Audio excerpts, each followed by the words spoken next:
Long ago, in a valley cupped between silent mountains, there lived two sisters. The older sister, Lyra, had the sweetest voice anyone had ever heard. When she sang, flowers lifted their heads, rivers slowed to listen, and even the wind forgot to blow. Every evening, the villagers gathered just to hear her lullabies drift across the meadows. The younger sister, Mara, had been born mute. Though Mara was born mute, she and Lyra had always understood each other completely. Through the quiet, beautiful language of their hands and hearts, years passed. Lyra's kindness grew with her voice. She sang for the sick until they slept, for the grieving until they smiled, for the children until they dreamed.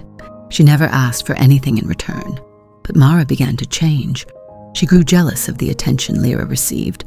One twilight, she stood in the doorway, the gentle golden lamplight from inside the cottage spilling across her face, and signed with trembling hands the words she had never dared before. "Lend me your voice, just for one day. I want to know what it feels like to be heard." Lyra's heart ached, but she loved her sister. So she climbed to the oldest mountain, knelt in the moonlight, and whispered, "Take my voice and give it to Mara for one day. Let her feel what it is to be loved for a song."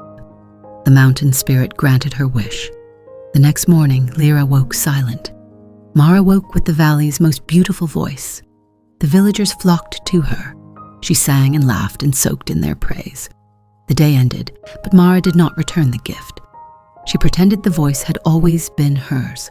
Night after night, she sang while Lyra sat in the shadows, voiceless and forgotten. Lyra never complained. She only smiled sadly when Mara passed. One full moon later, the mountain spirit appeared to Mara in a dream.